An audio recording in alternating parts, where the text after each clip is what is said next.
But during that time, the course was slightly different also. उस वक्त, you remember AS के अंदर जो आपने पढ़ा था GDP का measure and GNI, NNI, and basic factor prices and market prices and all of that, right? तो ये उस वक्त होता था कि multiplier and the whole thing would come. अब थोड़ा सा ये as an extension आता है. That doesn't mean that you can get away with not doing this chapter. You need to really understand the term and the definitions. Like, for example, one of the things that you should do in the next day or two is go over the definition of the multiplier or the concept of the multiplier, which is what basically. तो multiplier का जो concept है वो ये show करता है that when ever there is an injection in the economy, right? अब injection याद करो from last year, injection and this year also, you learn this year also that you had investment, you had government spending, and you had exports. All these three things are considered an injection. So, from maybe the private sector or the government or from the foreigner, any kind of money that comes into the system, that money is not just going to add on to your GDP, but it's going to increase your GDP by a number of times, basically. Right? So, what is the idea for it? That any injection is going to have a much larger impact on the national income. There are obviously ways through which you calculate the multiplier. Multiplier का ये ऊपर आपके averages और इन सब के formula से ये usually MCQs के अंदर यूज होंगे मेरी नजर में. पर जो मल्टीप्लायर का फॉर्मूला है for a general formula is this one. ये आपका जनरल फॉर्मूला है. 1 divided by the marginal propensity to withdraw. ये जनरल है. व्हेन आई से general, that means it can be for x number of economy sectors. अगर आप usually हम to sector की बात करते हैं तो हम जाके बार बार इसको मेंशन करते हैं, एक क्लोज्ड इकोनॉमी है, इसमें कोई गवर्नमेंट नहीं है, तो it's a through to sector. तो उसमें 1 divided by 1 - MPS के थ्रू निकलती है. If there is, it's a closed economy, it's a three sector closed economy, तो फिर ये हो जाता है. And then if it is a four sector economy, four sector closed open नहीं होती, four sector is always open because में government भी आ जाती है and so on. बट ये एमपीएस, एमपीएम, एमआरटी, ये है क्या चीज? आई गेस इसको समझाने के लिए if the question need be, then you can basically define these terminologies कि ये MPM is marginal propensity to import, which means कि for any change in income अब उसका कितना हिस्सा import में जाता है. तो एक जनरल अंडरस्टैंडिंग ये है हमारी that every time we earn a dollar in a four sector economy, for every additional dollar that we earn, right? So यहाँ पे जैसे वो बता रहे हैं, for every additional dollar that is earned, उसमें से 0.2 आप सेव करते हैं, 0.1 ऑफ दैट डॉलर आप इंपोर्ट करते हैं, 0.1 ऑफ दैट डॉलर आप टैक्सेशन के अंदर दे देते हैं. ठीक है? तो based on that 1 divided by the withdrawals, the MPS of withdrawals will give you the multiplier. ये 2.5 क्या बताता है कि any time there is an injection IGX में से, it goes through this multiplier का effect and it creates a national income के ऊपर एक particular change. ठीक? तो ये हमारा basically एक concept है of the multiplier. Before we do the diagrams, if anyone has any questions on that, please pucho so I can clarify it. Is it necessary to write additional dollar? Can we not mention directly for every dollar? Um, can you say that or not? Good question. Yeah, I guess for every dollar earned अगर आप कहते हो तो ठीक हो जाएगा, फिर मसला नहीं है. फिर I don't think there should be an issue, right. यहाँ पे ये लोग क्या कर रहे हैं, let's just rely on the proportion of any income, any change in income that is spent on import. So any change in income, basically when I use the additional, उससे क्या होता है, वो change का मैं बात को लेकर आ जाता हूँ. Yeah, of course, the additional is for the marginal. That's why we're using it. क्योंकि एवरेज के अंदर भी तो ये होता है कि अगर मैंने एक सर्टेन अमाउंट ऑफ इनकम कमाई तो उसमें से ऑन एवरेज मैं कितना खर्च कर लेता हूँ. मार्जिनल इज अबाउट कि हर एक्स्ट्रा डॉलर जो आप अर्न करते हो, या हर one extra, because marginal is about one extra, right. तो उसकी वजह से या तो आप चेंज इन इनकम बोलो, या एडिशनल बोल दो, या चेंज इन इनकम बोल दो. I think you will be fine with that. ठीक है जी.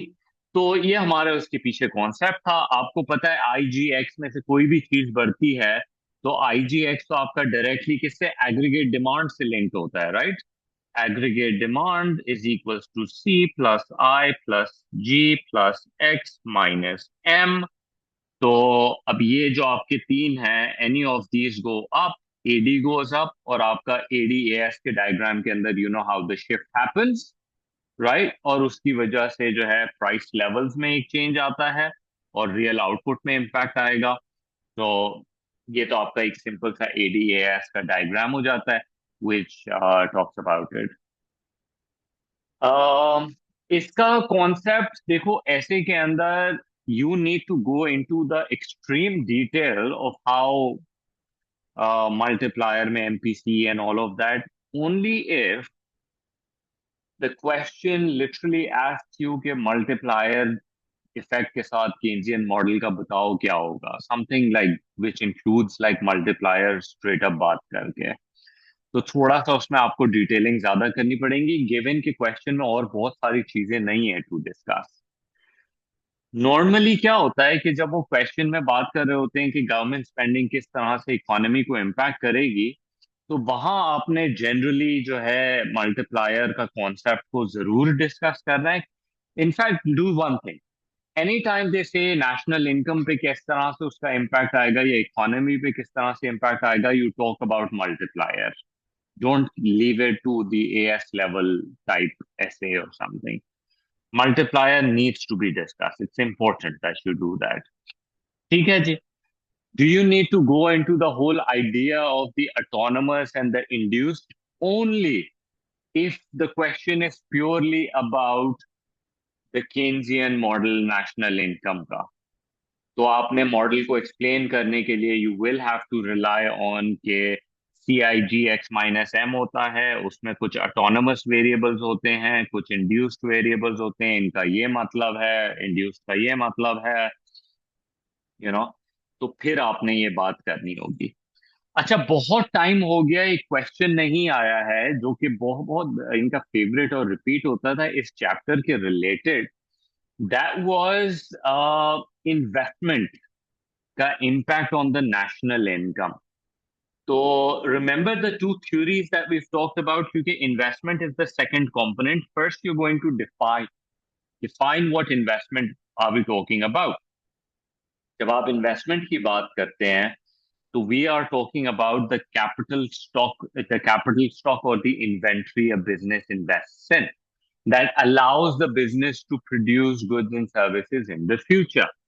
अब जब आप इन्वेस्टमेंट करते हैं तो इन्वेस्टमेंट के अंदर दो थ्योरीज आती हैं आपकी. एक MEC थ्योरी थी विच सेड इंटरेस्ट रेट के ऊपर जो चेंजेस आते हैं, changes in interest rate will have an impact on the national income.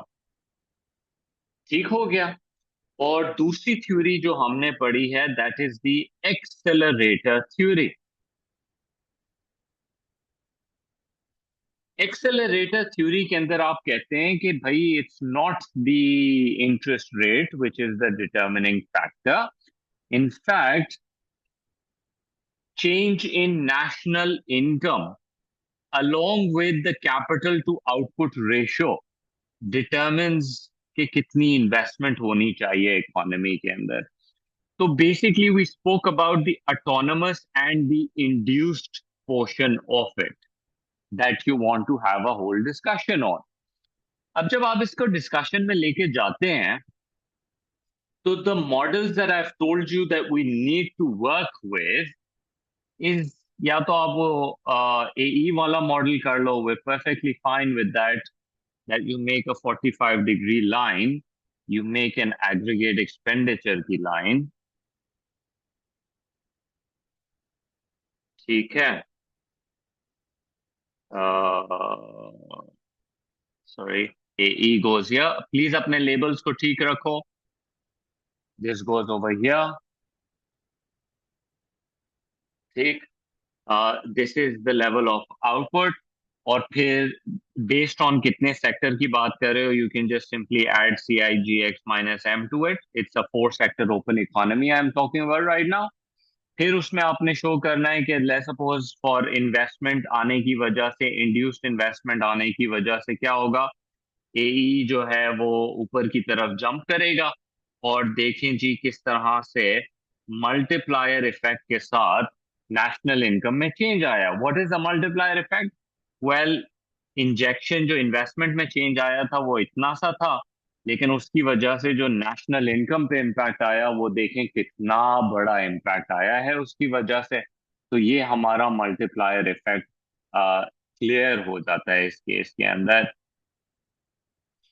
Is it necessary to make the withdrawal and the injection on, or can you make either one? I personally prefer to make both, एक दूसरे के नीचे, but you can work with any one of the two, preferably this one, unless के question के अंदर like withdrawal injection के terms लिखे हुए हों, तो then do the withdrawal and the injection वाला.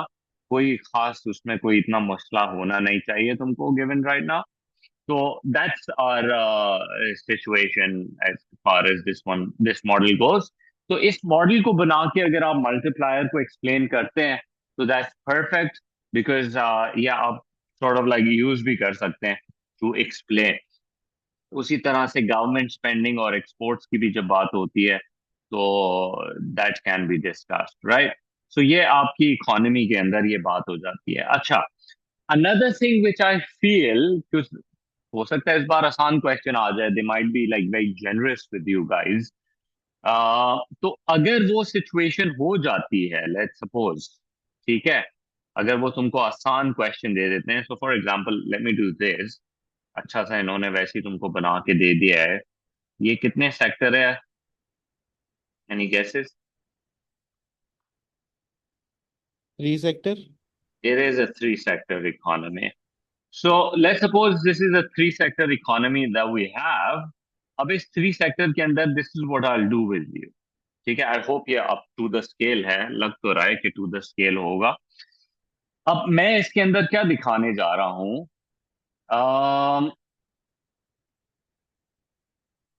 Can a question on the basic national income model come? Basic national income क्या मतलब? Basic national income what we are doing right now, is this model वाला question आ जाता है? बिल्कुल आ सकता है, क्यों नहीं आ सकता. इसमें तो फिर तुमने पूरा A to Z लेके आना है, स्टार्टिंग फ्रॉम नेशनल इनकम क्या होती है, इंजेक्शंस क्या होते हैं, सर्कुलर फ्लो क्या होता है, विड्रॉल्स क्या होते हैं, इक्विलिब्रियम क्या होता है, 1 2 sector 3 sector 4 sector, equilibriums of all of them, multiplier कैसे निकलता है, मल्टीप्लायर क्या होता है, द डायग्राम्स, एंड किसी भी इंजेक्शन के आने की वजह से ओवरऑल किस तरह से पूरा इम्पैक्ट आता है. That's your entire model. इसमें रिडंडेंट क्या चीजें हो जाएंगी? एपीसी, एपीएस, ऑलमोस्ट लाइक क्या है सर, एमपीसी एमपीएस यूज तो हो रहा है, मेरा ख्याल है उसकी बात कर ही लेनी चाहिए. मल्टीप्लायर के दो formulas. Alright, so I was gonna do something. Yes, this is what I was gonna do.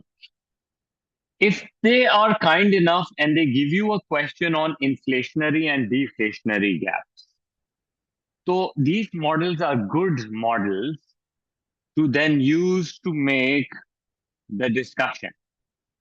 ठीक है, किस तरह से? um, इमेजिन पहला हम डायग्राम बना रहे हैं, the left one is about कि इकोनॉमी के अंदर डिफ्लेशनरी गैप है। Deflationary gap, deflationary output gap, it's just a matter of perspective, the idea is the same कि इकोनॉमी में रिसेशन है, इकोनॉमी जो है अपनी पोटेंशियल से बिलो ऑपरेट कर रही है। तो अगर इकोनॉमी पोटेंशियल से बिलो ऑपरेट कर रही है तो फिर हमारी वो जो हम फुल एम्प्लॉयमेंट की लाइन बनाते हैं वो किधर है? तो फिर आपने वो लाइन बनानी है इधर, सॉलिड लाइन बना सकते हो, कोई मसला नहीं है। ये आपका रिप्रेजेंट करता है the full employment level. This is your Y F E. ठीक हो गया जी। इसमें अगर वो पूछते हैं बताएं डिफ्लेशनरी आउटपुट गैप किधर है, तो आप यहां पे दिखाएंगे। आउटपुट पूछा है तो नेशनल इनकम या रियल आउटपुट या जीडीपी जो है वो तो एक्स एक्सिस पे मेजर हो रही है। तो ये आपका रिसेशनरी आउटपुट गैप है। ठीक है जी। अगर आपको सिंपल दिखाना है कि कितने से डिफरेंस है, आपका एडी कितना कम है कंपेयर टू द इनकम्स, तो ये गैप आप देखते हो, ये गैप इक्वल होना चाहिए। ये गैप इक्वल नहीं आ रहा बाय द वे, तो दैट मीन्स डायग्राम के अंदर थोड़ा सा स्लोप के अंदर एरर है। लेकिन चलो कोई बात नहीं, will ignore that for now. But या ये आपके जो है आउटपुट गैप्स हैं। अगर तुमसे पूछा जाए कि बताओ इकोनॉमी जो ये जो डिफ्लेशनरी गैप है इसको ठीक करना है, तो हम किस तरह से इसको ठीक कर सकते हैं? इस डिफ्लेशनरी गैप को ठीक करने का मतलब ये हो गया कि हम किस तरीके से इकोनॉमी को पोटेंशियल पे लेके जा सकते हैं, दैट्स द आइडिया। तो आपने बात करनी है कि किस तरह से अगर हम इस लाइन को आई जी एक्स के थ्रू ऊपर की तरफ शिफ्ट कर दें। आई जी, इस केस में सिर्फ I G not X, because X तो है ही नहीं आपका पास इसके अंदर। तो if you are able to do the injections और ये अब ऊपर की तरफ शिफ्ट हो जाए, तो ये मसला हल हो सकता है आपका। इनफैक्ट या मैं just keep it to that. वैसे तो ये अगर तुम नोटिस करो, यहाँ हम यूजली आई जी लिखते हैं, यहाँ पे इन्होंने सी आई जी लिखा हुआ है। दैट इज बिकॉज के हो सकता है कि आपकी ये लाइन ऊपर ना सी की वजह से भी जा सकती है, ऑटोनोमस की वजह से। तो उसकी वजह से may be there shifting it up, but I guess it should not be तो that relevant to this what we talking about right now. But अगर डिफ्लेशनरी का आ जाएगा तो फिर क्या करोगे? You don't need to make both of them, ऊपर वाला या नीचे वाले में से कोई भी एक दो कर लेना। ये आपका अगर आउटपुट लेवल इधर हो जाए वाई एफ ई, तो यहाँ पे आपको नजर आ जाता है कि देखें जी इकोनॉमी के अंदर जो है इन्फ्लेशनरी गैप है। कैसे पता लगा? क्योंकि आउटपुट लेवल आपकी जब ये पोटेंशियल है, पोटेंशियल के ऊपर इनकम्स आप ये कमा रहे हो और एक्सपेंडिचर ज्यादा कर रहे हो, इनकम से ज्यादा एक्सपेंडिचर कर रहे हो, तो इसका मतलब ये है कि economy is going to have more inflation. AD has gone beyond potential. So why does it not say I N G? um I don't know why it doesn't say ING. It's supposed to, because injections के अंदर we talking about ING. I don't know ये किस तरीके से इन्होंने book के अंदर, मैंने कहीं गलत दूसरे वाली साइड का तो नहीं उठा लिया?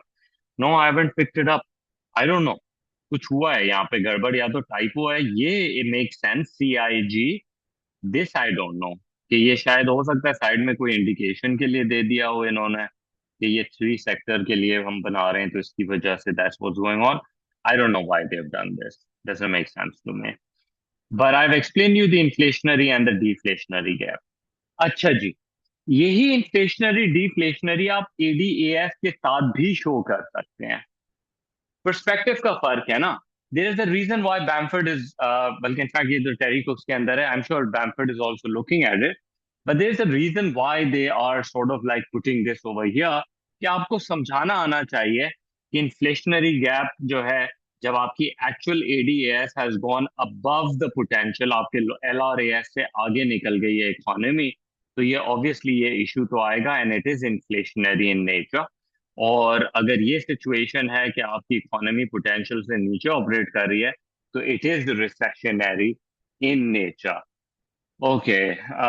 Can we say that by fixing deflationary will actually, yeah, it will lead to economic growth rising. बल्कि in fact, what I was going to come towards is कि कौन सी policies हैं which might actually help you achieve that. तो अगर आप recession में हैं तो recession से आप बाहर कैसे निकलते हैं? Expansionary fiscal और monetary policy use करके, right? तो exactly हम यहाँ पर भी उसको use करेंगे, expansionary fiscal और monetary policy. क्योंकि remember fiscal के अंदर government spending होती है, वो directly G को affect कर देगा. अगर आप टैक्सेशन को कम कर देंगे तो टैक्सेशन का कम होना जो है वो इन्वेस्टमेंट्स को इंक्रीज कर देगा, तो उसकी वजह से एडी में इंक्रीज आ सकता है. सो या let's think about it in terms of the actual. अच्छा, सप्लाई साइड यूज करोगे तो वो यूजुअली पोटेंशियल को अफेक्ट करेगी, राइट? तो keep an I on that.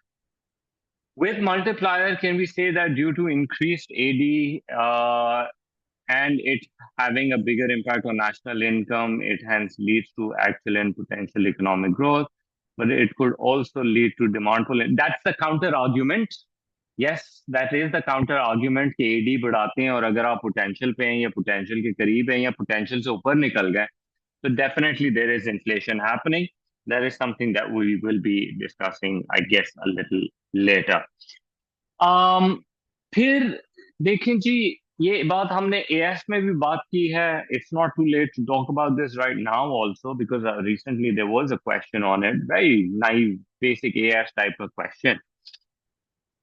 बिल्कुल एएस नॉलेज के साथ you were able to get like 16 out of 20 in that, which is the idea of actual and potential economic growth, right? What causes the actual economic growth to go up and what causes the potential to increase? और जैसे अगर हमारे पास ये PPC बनाया हुआ है, हमने यहाँ पे ये पीपीसी दिया है इन्होंने, अगर आप एक्स से वाई पे जाते हैं तो आप कहते हैं ये एक्चुअल ग्रोथ है, ये पोटेंशियल नहीं है, ये एडी के राइज होने से होता है. एडी के राइज के क्या रीजन है? आपके पास डिमांड साइड पॉलिसीज हैं. You can talk about the expansionary fiscal and monetary policy, acceptable है, उसकी वजह से आप एक्चुअल पोटेंशियल पे आ जाता है. पोटेंशियल को इंक्रीज करने का मतलब है लॉन्ग रन एएस, एल और एएस. एएस में हमने पढ़ा है इन पॉलिसीज के बारे में, जिसके अंदर टॉप ऑफ द लिस्ट होता है investment in education and training. फिर सेकंड के अंदर आप investment in technology, investment in infrastructure, फिर आप डायरेक्ट टैक्सेस का कम करना, सब्सिडी का ज्यादा देना, डीरेगुलेशन करना, प्राइवेटाइजेशन करना, लेबर ट्रेड रिफॉर्म्स करना, ये सब आगे आएंगी. These policy you should have very firm grip on. These are one of the last 50 pages का discussion that we basically do, right? Okay ji, moving on. Then you have the trade cycles. देखें जी, trade cycles पे question आ चुका है recent के अंदर. ख्याल करना, trade cycles की ये चारों सिचुएशन को तुम्हें समझाना आना चाहिए by definition. Alright, I am not saying कि बस तुम अपनी मर्जी से you can come up with any definition you want, but we want very specific because ये आ चुका है. 4 फेजेस हैं इकोनॉमी के अंदर. You have the recovery, you have the boom, recession and a slump. ये चारों के रीजंस और चारों के अंदर क्या हो रहा होता है, it is worth mentioning. I'm sure इन्होंने कहीं ना कहीं इसके बारे में दिया हुआ होगा. If not, I think Bamford के अंदर they have given a much better explanation of this. So you should definitely look at Bamford in this context. Just for the purpose के कुछ चीज मिस आउट नहीं हो जाए तुम्हारी. ठीक है, let me see if I can find it in Bamford.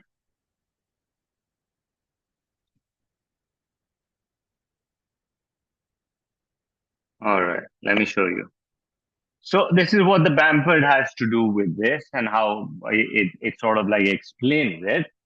कि एक बिजनेस साइकिल जो होती है वो इकोनॉमीज की एक over the period of time it shows, इसमें ऑब्वियसली फ्लक्चुएशंस होती हैं, एक्चुअल और पोटेंशियल के बीच में जो फ्लक्चुएशंस होती हैं इसको आप आउटपुट गैप्स भी कहते हैं।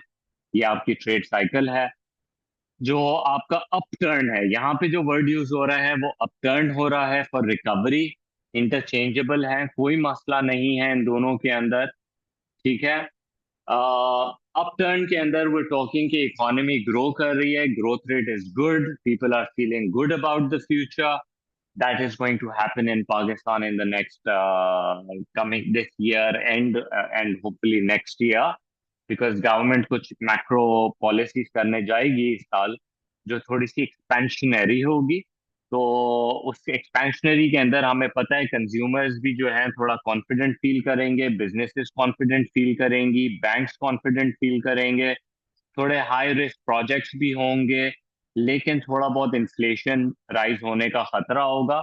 एम्प्लॉयमेंट राइज करेगी, जीडीपी राइज करेगी। मसला क्या होता है? करंट अकाउंट्स में डेफिसिट राइज होना शुरू हो जाता है।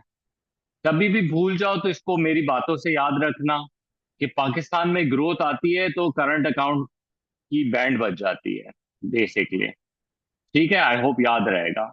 क्यों? क्योंकि जब पाकिस्तान में ग्रोथ आती है और लोग कॉन्फिडेंट हो जाते हैं तो वो खुद का माल भी खा जाते हैं, दूसरों का भी चीजें खा जाते हैं। तो इसका मतलब है कि वो इंपोर्ट करना शुरू कर देते हैं।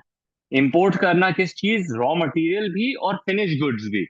अभी देखो जैसे शोरूम्स के ऊपर यू मस्ट हैव नोटिस सारी अभी बड़ी बड़ी गाड़ियां आके खड़ी हो गई हैं बिकने के लिए। आई don't know if you notice, but सारी लैंड क्रूजर्स और इंपोर्टेड गाड़ियां खड़ी हुई हैं, सारे शोरूम्स फुल हुए हुए हैं जो 2 साल पहले खाली पड़े हुए थे। का क्या मतलब है?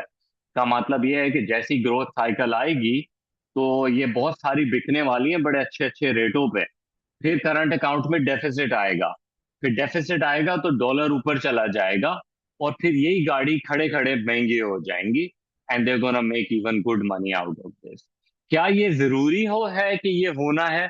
ये हमारी जैसी इकोनॉमी के लिए जरूरी है जो एक्सपोर्ट इतना नहीं करती हैं और इंपोर्ट ज्यादा करती हैं। ये सब आप समझ लें कि अपटर्न के अंदर शुरुआत हो जाती है। पीक के अंदर आपका आउटपुट गैप बहुत बड़ा डिफरेंस हो जाता है और इन्फ्लेशन बहुत ही सही तरीके से आ रही होती है, और बैलेंस ऑफ पेमेंट के अंदर स्टेट बैंक को अब सोचना पड़ता है कि भाई डॉलर तो है ही नहीं, अब क्या करें? डॉलर कहाँ से लेकर आए?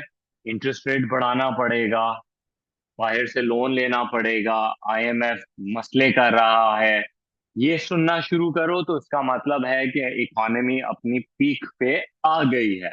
तो फिर तैयारी करेंगे हम नोज डाइव की इकोनॉमी के अंदर, which is considered the down turn. Down turn के अंदर क्योंकि अब लोग थोड़ा सा फ्यूचर के लिए पैसिमिस्टिक हो जाएंगे, अपनी सेविंग्स बढ़ाने की कोशिश करेंगे, लेकिन नौकरियां भी चली जाएंगी तो ना सेविंग्स बढ़ेंगी ना कंजम्पशन बढ़ेंगी। जो गाड़ी आपने फाइनेंस की हुई थी उसकी पेमेंट भी मुश्किल हो रही है, जो घर लोन पे लिया हुआ था या जो बिजनेस के लिए लोन लिए हुए थे वो पे ऑफ करना भी मुश्किल हो रहे हैं। तो इकोनॉमी जो है वो स्लो डाउन फील करना शुरू करती है। ये डिफ्लेशनरी भी होती है in nature, but this is like trouble times. And when this persist, ये रिसेशन अगर लंबा हो जाए, रिसेशन क्या होता है? 6 महीने अगर इकोनॉमी कंटिन्यूसली आपका ग्रोथ रेट स्लो डाउन हो रहा है, आई एम नॉट सेइंग कि नेगेटिव में जा रहा है, I am just saying slow down हो रहा है। 2 क्वार्टर्स, क्वार्टर्स मतलब कि 3 3 महीने, जनवरी फरवरी मार्च का रेट आ रहा है 5%, अप्रैल मई जून 4%, जुलाई अगस्त सितंबर 3%। This is a falling growth rate. तो इकोनॉमी रिसेशन में आ गई है ऑफिशियली। ठीक है जी। अब जब इकोनॉमी ऑफिशियली आ गई है इसके अंदर, तो फिर आपकी इकोनॉमी जो है डिप्रेशन हिट कर जाएगी। Understood? That's how this is going to be. Too much spent time on this. The causes of the business cycle. Business cycle में ये अप्स एंड डाउन्स क्यों आ रहे हैं, इसके ऊपर बैम्फर्ड हैज अ लिटिल से। ऑब्वियसली इसके अंदर मैं हाईलाइट कर देता हूँ, मेरे ख्याल है उन अल्फाजों से ही तुमको मेजर मेजर चीजें समझ आ जाएंगी। एक तो हमारे पास है business confidence, how your economy and your people are feeling about the economy.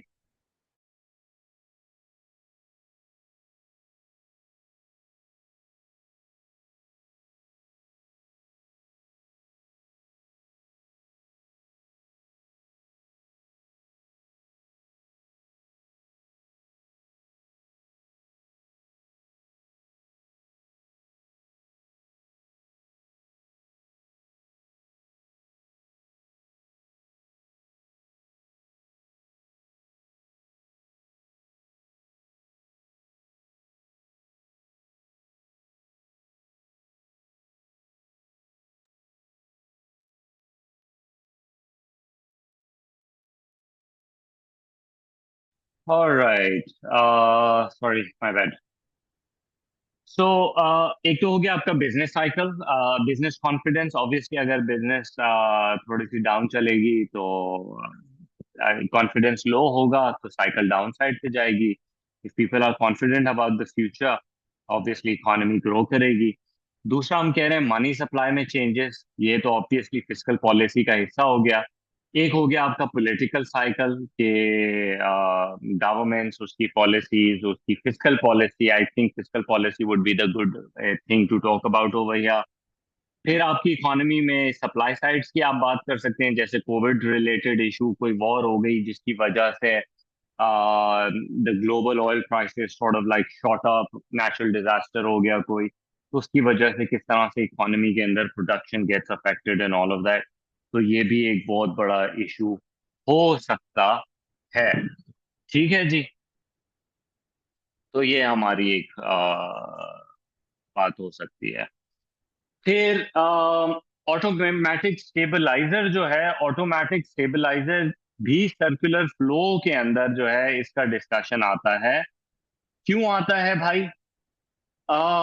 इसका इसलिए आएगा क्योंकि जब आपकी इकोनॉमी में साइकिल्स हैं,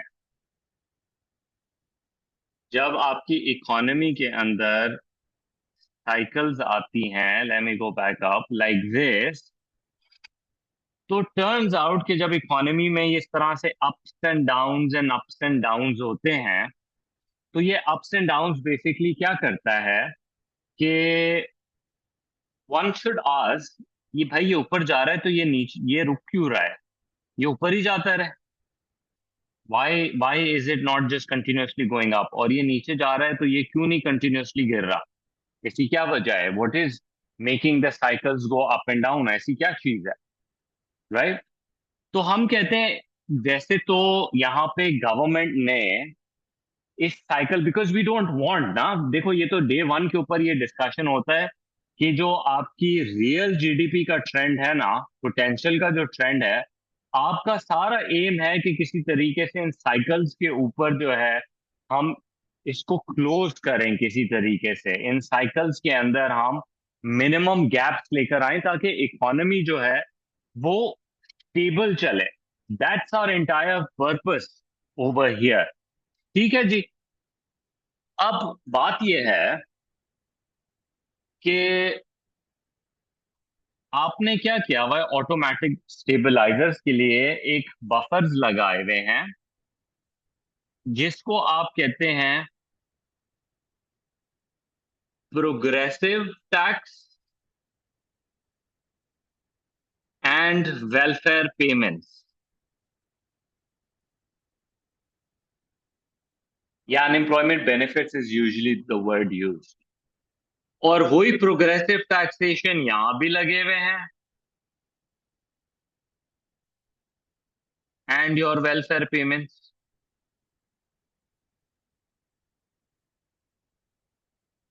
ठीक है।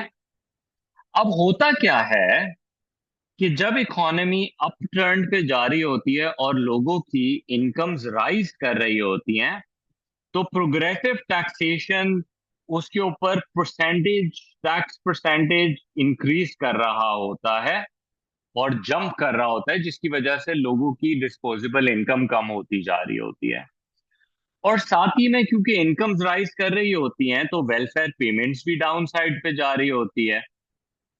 ये दोनों इकोनॉमी को स्लो डाउन की तरफ लेके जा रही है। अगर नोटिस करो तो ये सॉर्ट ऑफ लाइक गवर्नमेंट का सरप्लस की तरफ डायरेक्शन है बजट का, यानी कि इकोनॉमी को स्लो डाउन करेगी ये। On the other hand, on the other hand, जब इकोनॉमी यहाँ पे नीचे की तरफ जा रही होती है और लोगों की इनकम्स में ड्रॉप आ रहा होता है, तो प्रोग्रेसिव टैक्सेशन उसको हेल्प करता है bye lowering the tax percentage, और वेलफेयर पेमेंट्स भी इनकरेज करता है, which sort of like helps the economy not continuously crash। तो ये आपके पास दो चीजें लगी हुई होती हैं which आपकी इकोनॉमी के अंदर sort of बफर की तरह असिस्ट करता है। Do you follow? तो ये हमारा एक कॉन्सेप्ट है इसके अंदर। आगे बढ़ते हैं। इकोनॉमिक ग्रोथ करने के लिए आपके पास क्या पॉलिसीज हैं भाई? कितनी दफा इस पे बात करें? इकोनॉमिक्स में अगर आप नोटिस करें तो है ही बस यही बातें करने को है कि इकोनॉमी को उठाना है तो एक्सपेंशनरी फिस्कल पॉलिसी करो, इकोनॉमी को स्लो डाउन करना है तो कॉन्ट्रैक्शनरी करो। फिर जो हमारा डिस्कशन था एक्सपेंशनरी सॉरी फिस्कल पॉलिसी और मॉनेटरी पॉलिसी के अंदर अच्छी बातें, फिर आप सप्लाई साइड पॉलिसी को भी लेकर आ सकते हो। सप्लाई साइड के अंदर ऑफ कोर्स हम बात करते हैं बेटर ट्रेनिंग, प्रोडक्टिव कैपेसिटी बढ़ाने के तरीके, राइट। लेकिन हम कहते हैं कि ये लॉन्ग रन को अफेक्ट करता है। लेकिन फिर हमने लास्ट ईयर ये बात भी की थी कि देखें जी, जब हम एजुकेशन गवर्नमेंट सब्सिडीज दे रही है और एजुकेशन और ट्रेनिंग के ऊपर लोगों की स्पेंडिंग कर रही है, तो ये तो एक तरीके से शॉर्ट रन के अंदर एग्रीगेट डिमांड भी बढ़ा देगा, तो एक्चुअल में भी राइज आ जाएगा, और लॉन्ग रन के अंदर एग्रीगेट सप्लाई में भी इंक्रीज हो जाएगा, राइट। आपका एएस बढ़ जाएगा। तो ये तो दोनों साइड पे ये policy can play a role. So उस पॉइंट ऑफ व्यू से तो I think this is a good enough thing. ठीक है जी। छोटा मोटा अगर डिस्कशन इंक्लूसिव इकोनॉमिक ग्रोथ और उसके ऊपर आ जाता है economic growth, economic development, inclusive economic growth, ये क्या चीज है? आई थिंक आया भी है इनफैक्ट क्वेश्चन रिसेंट के अंदर अगर देखा जाए। I think there was something on this, I don't remember कि कब आया है ये, but there was something on it, I remember. किसी न किसी चीज में तो आया है।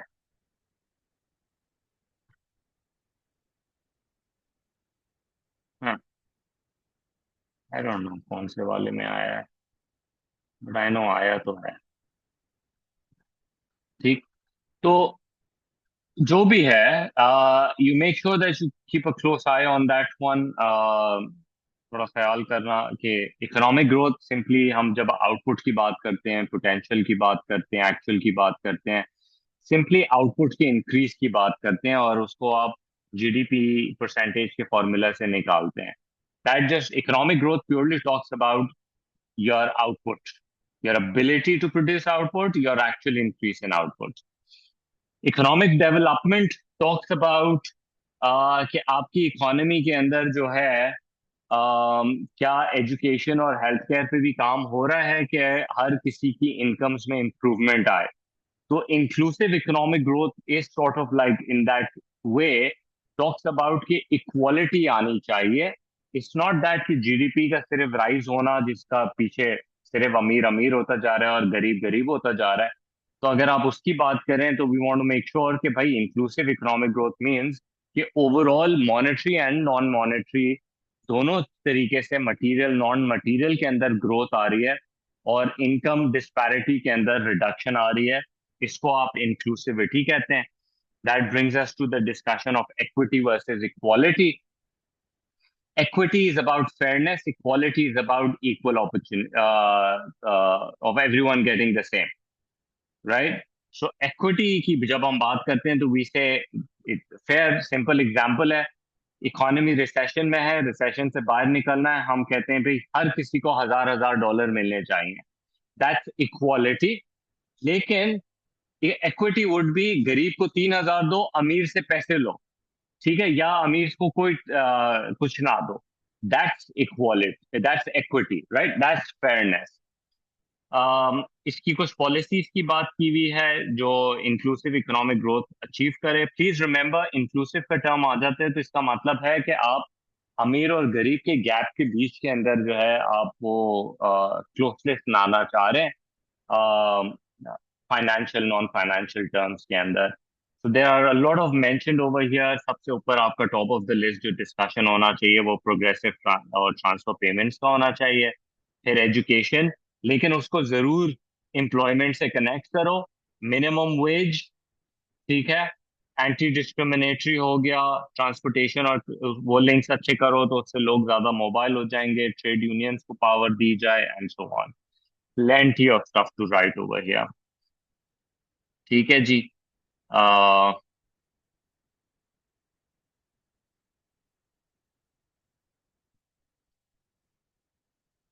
फिर हम आ जाते हैं जरा सस्टेनेबल इकोनॉमिक ग्रोथ की तरफ। सस्टेनेबल इकोनॉमिक ग्रोथ की जब हम बात करते हैं तो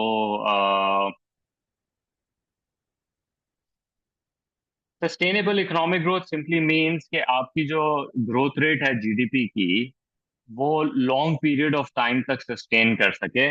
इट शुड नॉट बी कि 2 ढाई साल चली, जैसे पाकिस्तान का केस आई वाज एक्सप्लेनिंग कि किस तरह से जब पाकिस्तान में ग्रोथ आती है, जब हम ग्रोथ डालते हैं तो आपको पता है कि 1.5 साल 2 साल के अंदर अंदर जो है आपका करंट अकाउंट आपको वापस से रिस्ट्रिक्ट कर देता है, राइट। और फिर आपको कॉन्ट्रैक्शनरी पॉलिसी में जाना पड़ता है क्योंकि आपके स्ट्रक्चरल प्रॉब्लम है इकोनॉमी के अंदर।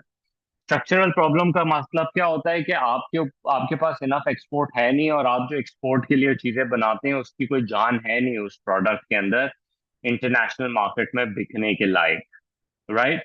तो इसकी वजह से जो है आप कोई खास काम नहीं कर पाते हैं। आपका डेफिसिट आता है एंड देन आपकी करेंसी पे प्रेशर आता है, देन आपके इंटरेस्ट लोन्स पे आता है, और फिर आपकी इंटरेस्ट पेमेंट्स पे आता है, and then the whole economy sort of like collapses after that. तो सस्टेनेबल इकोनॉमिक ग्रोथ है कि आपने इतने इंफ्रास्ट्रक्चरल चेंजेस किए हों, इतने आपने गवर्नमेंट रिफॉर्म्स किए हों that it makes things long lasting. ठीक है जी, that's what we want. So तो these are all like government की बहुत सारी policies that is being discussed over here. ठीक है, आगे बढ़ते हैं सस्टेनेबल और उन सारी डिस्कशन के बाद। फिर आपका चैप्टर आता है अनएम्प्लॉयमेंट का। अनएम्प्लॉयमेंट के ऊपर तुम्हारे उसमें तो कुछ आया नहीं है। ठीक है जी।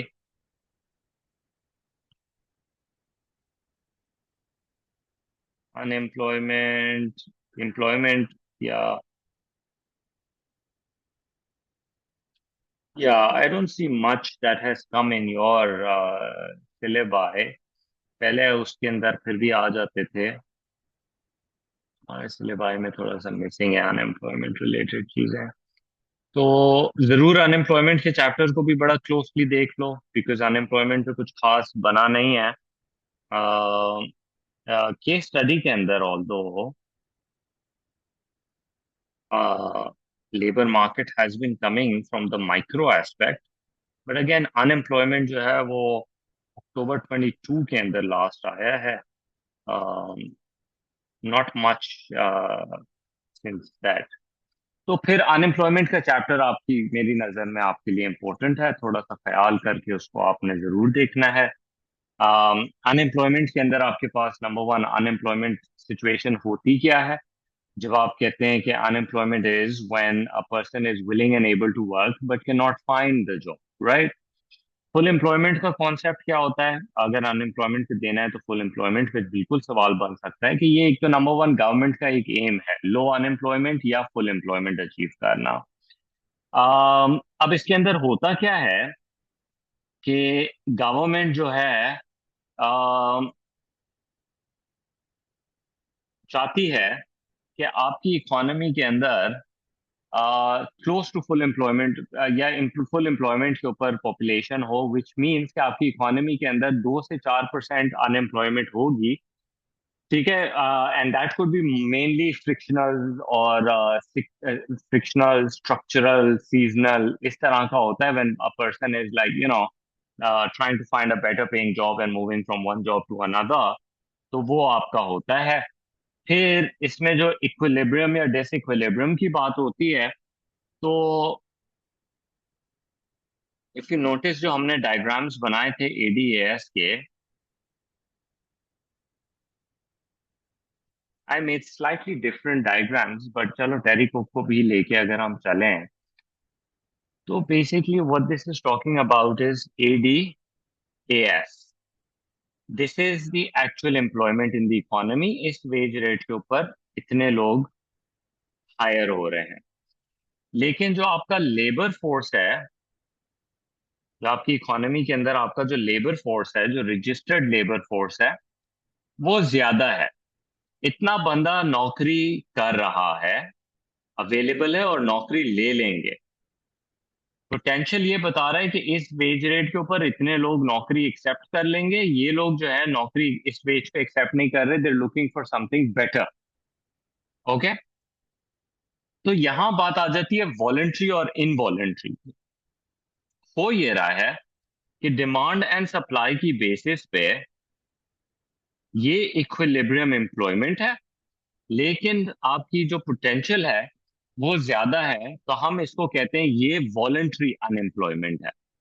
ये बंदे इस वेज के ऊपर वॉलंटरली जो है नौकरी नहीं ले रहे हैं। इसके पीछे जो रीजन है आपका, that is because structural seasonal हो सकता है।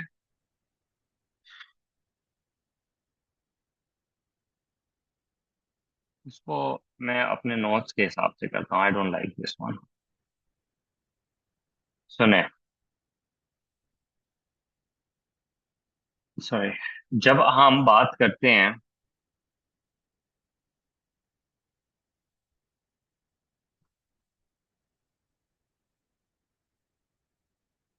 टाइप्स ऑफ अनएम्प्लॉयमेंट के अंदर, you have frictional, you have structural, you have cyclical,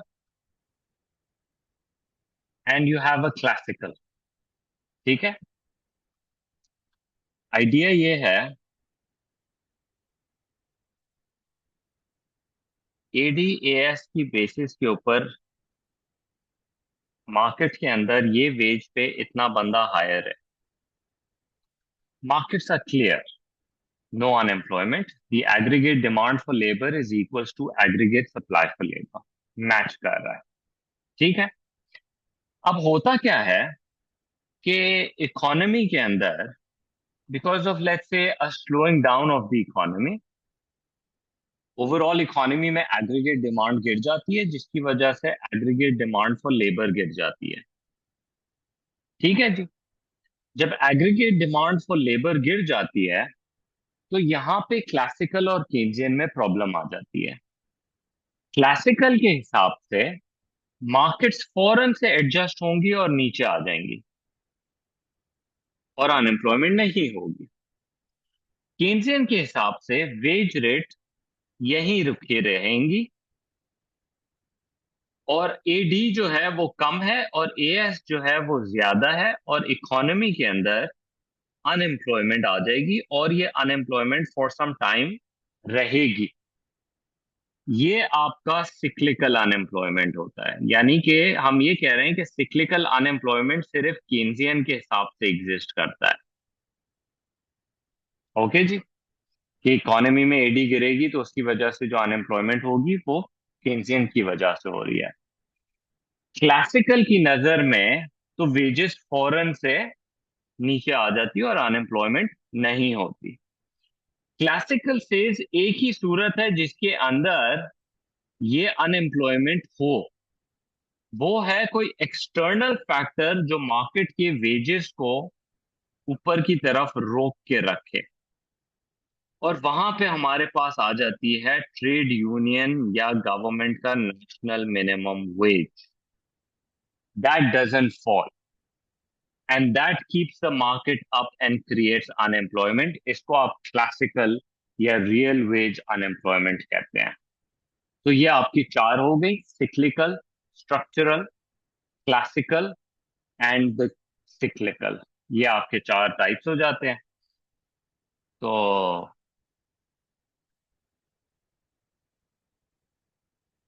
how do you measure, AS के अंदर आ चुका है नेचुरल रेट।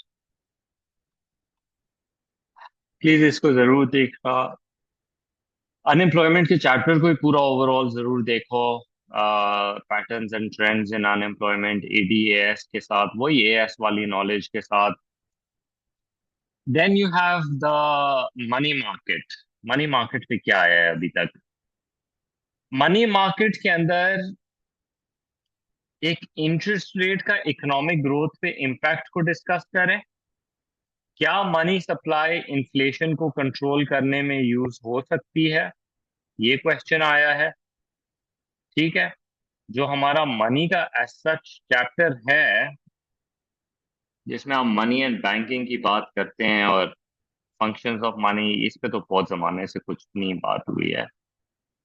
एक जमाना था 2022 ऑन बिफोर, क्वेश्चन आ जाता था सप्लाई ऑफ मनी के ऊपर। ठीक है, वो 12 मार्क का था। 20 मार्क में it's not just going to be the supply of money, the discussion will have to be a bit more on the detail side.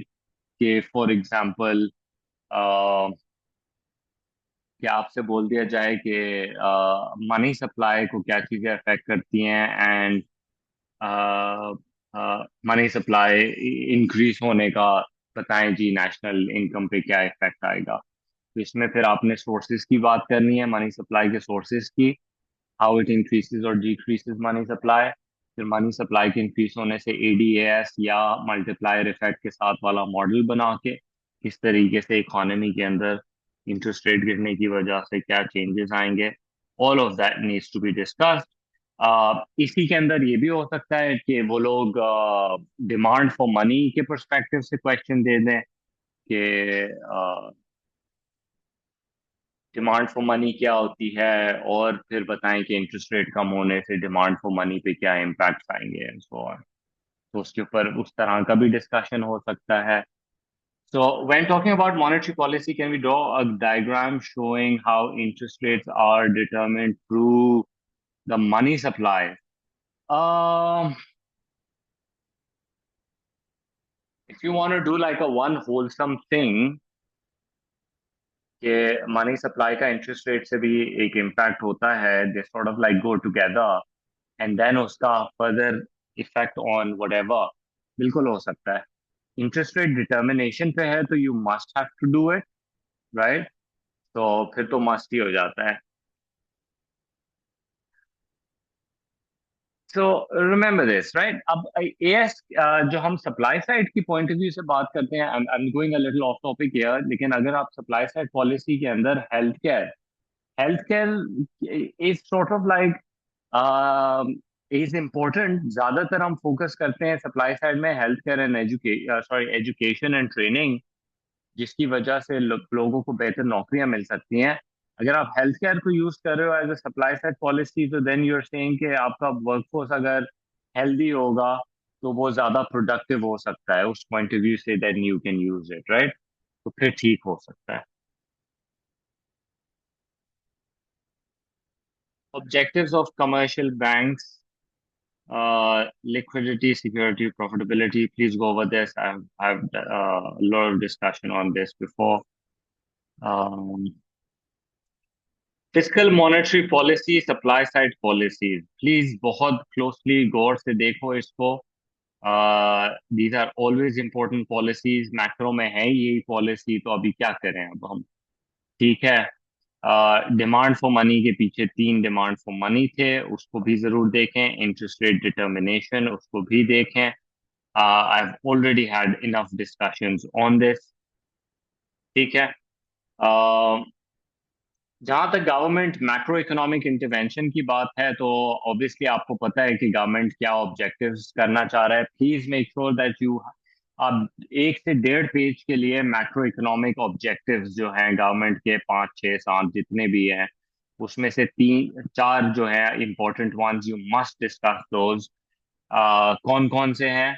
Inflation का कंट्रोल, बैलेंस ऑफ पेमेंट को स्टेबलाइज करना, unemployment, economic growth, right? These are one, two, three, four major ones. ठीक है, उसके बाद आप distribution of income और इसको भी बात कर लो। अच्छा, ग्रोथ, डेवलपमेंट और सस्टेनेबिलिटी के ऊपर अगर कंबाइंड डिस्कशन आ जाए तो भाई आना चाहिए तुमको करना। सही है। um, जहां तक money, okay let me go back for a second. Money multiplier and money transmission mechanism. Again, these are not small concepts. These are very lengthy concepts, which you have to take a look at कि इसका scene क्या है। देखें जी, if you notice the two diagrams that you have in front is interest rate determination from the Keynesian viewpoint. Total demand for money, total supply for money tells you अगर demand for money goes up for whatever reason, interest rate goes up. If supply for money increases, interest rate goes down. Transmission mechanism की जब हम बात करते हैं तो what we से is कि आपने बोला, यहाँ पे मैं इंट्रोड्यूस करूंगा वो एमईसी थ्योरी नेशनल इनकम के अंदर। You remember that MEC theory जो थी, एमईसी थ्योरी के अंदर इन्वेस्टमेंट्स की बात होती है इंटरेस्ट रेट के साथ। जब इंटरेस्ट रेट आर पे था तो इकोनॉमी में जो इन्वेस्टमेंट हो रही थी वो ये थी। फिर उसके बाद जब मनी सप्लाई, बट ये क्या मार्किंग कर रहे हैं यार, R0 R1, ठीक है, मनी सप्लाई इंक्रीज हो रहा है, इंटरेस्ट रेट ड्रॉप हो रहा है। चलो इस तरह से कर लेते हैं। इनिशियल ये इन्वेस्टमेंट थी, ये इंटरेस्ट रेट था। उसके बाद जब इंटरेस्ट रेट में ड्रॉप आया तो इन्वेस्टमेंट में इंक्रीज आया। ये एमईसी थ्योरी बता रही है हमको कि पहले जो थी आपकी इंटरेस्ट रेट वो यहाँ था, फिर उसके बाद जो है इंटरेस्ट रेट नीचे गया तो उसकी वजह से इन्वेस्टमेंट में इजाफा आया based on the MEC theory. अब ट्रांसमिशन मैकेनिज्म क्या कहेगा कि भाई जब ये हुआ तो उसकी वजह से जो हमारा 45 डिग्री मॉडल है उसमें जो एई की लाइन है वो ऊपर की तरफ जंप करेगी और आपकी इकोनॉमी के अंदर जो नेशनल इनकम है उसमें मल्टीप्लायर के साथ इंक्रीज आया। ये ट्रांसमिशन मैकेनिज्म हो गया आपका कि किस तरीके से इस मार्केट ने इसके थ्रू ये इम्पैक्ट लाके दिया इकोनॉमी में। That's your transmission mechanism. अच्छा, ये दूसरे डायरेक्शन में भी जा सकता था इस पॉइंट के ऊपर। इंटरेस्ट रेट के कम होने से आपकी करेंसी की डिमांड गिर जाती है, डिमांड फॉर योर करेंसी, क्योंकि इंटरेस्ट रेट गिरने पे अब foreigners are less interested in investing in your country. Demand falls and your people start investing abroad, currency depreciates, X minus M goes up, same thing happens all over। दोनों तरीके से national income के अंदर हम increase दिखा रहे हैं। यहाँ पे ऑब्वियसली ये मॉनेटरिस्ट के पॉइंट ऑफ व्यू से ये थ्योरी अच्छी है। केन्जियंस को यहाँ पे प्रॉब्लम है, दे से कि ये अनसर्टन है, इन्वेस्टमेंट इंटरेस्ट रेट पे फुली डिपेंडेंट नहीं है, वो तो चेंज इन इनकम पे डिपेंडेंट होती है। तो that's your transmission mechanism by the way. You should be able to define your macro economic objectives. ये पेज नंबर जो मैंने लास्ट 50 पेजेस पे कंटिन्यूअसली तुमको बोला है कि इसको देखो देखो देखो। So I'm going to leave that for you to watch. If you have troubles with those, you come back to me and you ask me. But you should not have troubles in it. If you have troubles in it, you ask. Otherwise, you ratify it. ये जो government की policies हैं, किस तरह से एक policy को achieve करने जाती हो तो दूसरी पॉलिसी में प्रॉब्लम्स आ सकती हैं। एडीएएस को यूज करते हुए फिलिप कर्व का जो कॉन्सेप्ट है आपका, मैं एक दफा फिलिप कर्व को समझा देता हूँ। ठीक है जी, फिलिप कर्व, अब हम बात क्या कर रहे हैं, रिलेशनशिप बिटवीन डिफरेंट ऑब्जेक्टिव्स। आपकी इकोनॉमी खड़ी हुई है इस पॉइंट के ऊपर, अनएम्प्लॉयमेंट है U1 पे और प्राइस है P1 पे। आप कोशिश करते हैं अनएम्प्लॉयमेंट को कम करने की एक्सपेंशनरी पॉलिसीज के साथ, and you are able to do that. आपका एडी कर्व राइट पे जाता है, जिसकी वजह से आउटपुट बढ़ता है लेकिन प्राइस लेवल्स राइज करती हैं, and we observe that happens. ठीक है जी। बेसिक फिलिप कर्व के अंदर ये आपने बात सबसे पहले पढ़ी थी।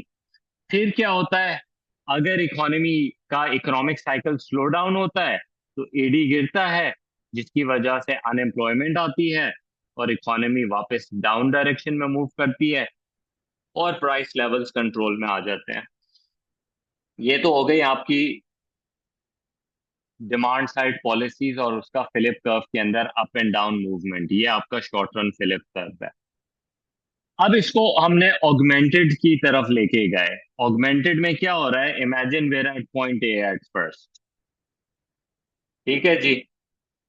गवर्नमेंट फील्स इन्फ्लेशन बहुत कम है, अनएम्प्लॉयमेंट एक सर्टेन लेवल पे है, इस अनएम्प्लॉयमेंट को कम करना है।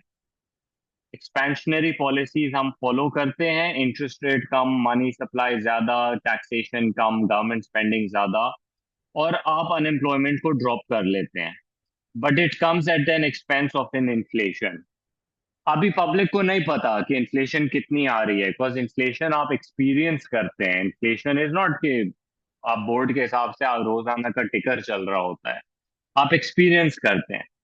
और जब आप इन्फ्लेशन एक्सपीरियंस करते हैं तो आप ज्यादा तनख्वाहें मांगते हैं। जब आप ज्यादा तनख्वाहें मांगते हैं तो फिर क्या होता है, कॉस्ट पुश इन्फ्लेशन आती है, वेज राइज करती हैं, क्योंकि आपका एडीएस के अंदर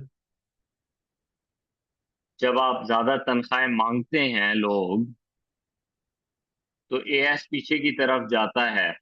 एएस के पीछे जाने की वजह से क्या होता है, प्राइस लेवल्स भी बढ़ते हैं और अनएम्प्लॉयमेंट भी बढ़ती है। तो आपका कर्व जंप करता है और पॉइंट सी के ऊपर आ जाता है, जब लोग अपनी वेजेस को इन्फ्लेशन के लेवल पे तनख्वाहें मांग लेते हैं, इकोनॉमी वापस से नेचुरल रेट ऑफ अनएम्प्लॉयमेंट पे आ जाता है। फिर गवर्नमेंट दोबारा लोगों को ट्रिक करती है एक्सपेंशनरी पॉलिसी लगा के। ठीक है जी। फिर क्या होता है, इन्फ्लेशन ऊपर जाती है, अनएम्प्लॉयमेंट में कोई खास फर्क नहीं आता, लेकिन थोड़ी बहुत रिडक्शन हो जाती है। क्यों? क्योंकि लोग समझ जाते हैं कि you know what, last time भी हम बेवकूफ बने थे। P1 की इन्फ्लेशन तो लास्ट ईयर थी, इस बार भी थोड़ी सी ज्यादा होगी। तो वो अपनी एक्सपेक्टेशन को डालते हैं। जब वो अपनी एक्सपेक्टेशन को इस पूरे सिस्टम में डालते हैं तो क्या होता है, वो जल्दी से करेक्शन लेकर आता है और इकोनॉमी दोबारा आ जाती है अपनी करेक्टिंग पाथ के ऊपर, और आपकी इकोनॉमी दोबारा नेशनल रेट ऑफ अनएम्प्लॉयमेंट पे जाके खड़ी हो जाती है। तो this process just continuously happens over and over and over again. ठीक है जी। This is how basically this whole thing works. Okay जी, आगे बढ़ते हैं। ये जरूर देखना है इन पॉलिसीज को, ये पॉलिसीज सबसे इम्पोर्टेंट है। और राइट, अब ये जो पॉलिसीज हैं, लेकिन जी आपके अभी इस कॉन्टेक्स्ट में आया भी है इसके ऊपर कुछ, मेरे ख्याल में तो इस बार फिर इम्पोर्टेंट है ये आपके लिए। अभी क्वेश्चन आया है, एक expenditure switching policy current account deficit को ठीक करने के लिए है। जरूरी नहीं है कि यही आ जाए, बट हो सकता है करंट अकाउंट डेफिसिट को ठीक करने के लिए एक्सपेंडिचर रिड्यूसिंग पॉलिसी हो सकता है, या कोई और अदर पॉलिसी, या डेप्रिसिएशन किस तरह से अफेक्ट कर सकती है। सिर्फ करंट अकाउंट का भी पूछ सकते हैं, जरूरी नहीं है कि सिर्फ डेफिसिट ही हो। तो they can have question on that also, कि आपका जो इंटरनेशनल एस्पेक्ट है उसके अंदर हम बैलेंस ऑफ पेमेंट की बात करते हैं। यू रिमेंबर एएस के अंदर हम बात कर चुके हैं बैलेंस ऑफ पेमेंट होता क्या है, करंट अकाउंट। एएस में हम करंट अकाउंट पे लिमिट कर रहे थे उसको, बट अब हम बोलते हैं current account, capital account, financial account, तीनों रेलेवेंट बंद हो जाते हैं आपके लिए। ठीक है, इन तीनों के अंदर पैसा आता है और पैसा जाता है। पैसा आता है तो इनफ्लो प्लस क्रेडिट, बाहर जाता है तो negative sign, deficit, sorry deficit कह रहा हूँ, डेबिट आइटम। ठीक है। कैपिटल अकाउंट के अंदर आपके सारे वो पैसे आते हैं जो कंट्रीज एसेट ओनरशिप्स हैं in the country outside public and private sector के अंदर। फॉर एग्जांपल एक पाकिस्तानी अगर बाहर मूव हो जाता है, अपने साथ पैसा ले जाता है, ये क्या हो रहा है, एक ट्रांसफर ऑफ ओनरशिप हो रही है, एक एसेट की मूवमेंट हो रही है। ठीक है, तो इसको जो है आप कैपिटल अकाउंट के अंदर मूव करेंगे। Capital funds are those involved transfer of ownership of fixed assets, except land and transfer of funds linked to the acquisition and deposit of fixed assets या liabilities। अगर फॉर एग्जांपल हम पे कर्जा माफ कर देती है सऊदी अरब या चाइना या कोई भी, तो हम कैपिटल अकाउंट में उसको माइनस कर देंगे। अ, मतलब इनफ्लो क्रिएट कर देंगे उसका। फाइनेंशियल अकाउंट के अंदर ऑब्वियसली कोई वो चीजें होती हैं जिसके अंदर आप रिवॉर्ड्स प्रॉफिट्स कमाना चाहते हैं, इन्वेस्टमेंट्स के पर्पसेस के लिए ये होती है ज्यादातर। ठीक है, इसके अंदर रिजर्व्स भी आप रखते हैं। तो take a look at that, किस तरीके से इसके imbalance, by the way just so you remember, inflows and outflows, sorry, surplus and deficit दोनों इम्बैलेंस होते हैं। सरप्लस डिजायरेबल है, बहुत बड़ा सरप्लस अनडिजायरेबल है। छोटा मोटा डेफिसिट चल जाएगा अगर सिक्लिकल है तो, बहुत बड़ा परसिस्टेंट डेफिसिट प्रॉब्लम है। तो नोटिस, साइज बड़ा होना, सरप्लस हो या डेफिसिट हो, दोनों प्रॉब्लमैटिक है इन इट्स ओन वे। और डेफिसिट का छोटा होना is not considered such a big problem. Obviously purpose के ऊपर होता है कि अगर आपके पास डेफिसिट है तो उसके पीछे वजह क्या है। क्या लोग अपनी बेसिक कंज्यूमेबल्स की वजह से डेफिसिट में, जैसे पाकिस्तान है अपनी पेट्रोल की कंजम्पशन के लिए डेफिसिट लेता है, दैट्स प्रॉब्लमैटिक। लेकिन if a country is taking deficit because कि उसने रॉ मटेरियल खरीदना है, मशीन्स खरीदनी है, इनोवेशन करनी है जो कि फ्यूचर में उसको रिवॉर्ड ला के देगी, तो फिर that's not a bad deficit, right. तो इस तरह से आप डेफिसिट्स को थोड़ा सा देखते हैं। Supply side policies, the impact, protectionist. By the way, all those tariffs and quotas and all of that is still part of your course. Yes, short run and long run, of course. Expenditure switching and damping, ये वही है जो हम as में कर चुके हैं, but सिर्फ और सिर्फ जो है ना, इस बार इन्होंने इसके ऊपर एक लेबल लगा दिया है, नाम लगा दिया है कि एक्सपेंडिचर स्विचिंग पॉलिसी क्या होती है, जब आप लोगों को इंपोर्टेड गुड्स से लोकल की तरफ लेकर आना चाहते हैं। This can be done through tariffs and all, ठीक है, quotas and duties and stuff like that. Expenditure reducing policy के अंदर आप फिस्कल मॉनेटरी पॉलिसी पे रिलाई करते हैं, लोगों को आप स्विच नहीं कराते कि आप इंपोर्टेड से लोकल पे आए, आप लोगों की लोकल और इंपोर्टेड खरीदने की बाइंग पावर खत्म कर देते हैं। तो फिर उनको जगमगा के जाके खरीदना पड़ता है, सॉरी, एक्सपोर्ट करना पड़ता है, और इंपोर्ट्स खुद ब खुद ही गिर जाते हैं बिकॉज लोगों के पास पावर ही नहीं है टू बाय। अच्छा जी, एक्सचेंज रेट के अंदर एक्सचेंज रेट किस तरीके से डिटरमिन होता है, demand and supply forces. Please please please इसको गौर करें, देखें। लेक्चर्स के अंदर lot of discussion has been uploaded YouTube के ऊपर, you still have time to look at it. मेरी नजर के अंदर the last 50 pages that we have, they are essential pages. उसमें एक्सचेंज रेट भी है, उसमें करंट अकाउंट का भी है। I think I've uploaded the lectures on it also. They're about like 4 hour or 5 hour lecture in total. It will cover all that entirety के अंदर the last वाले portion. ठीक है, you can take a look at that.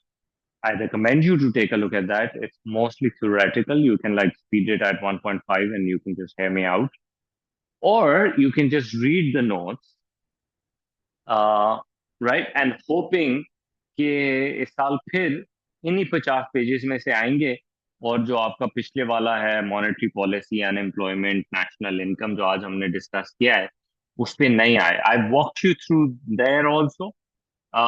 This one I want you to spend time fixed और इसके अंदर, and if you have like challenges in this, then we can like sit down and we can talk about this even in further details.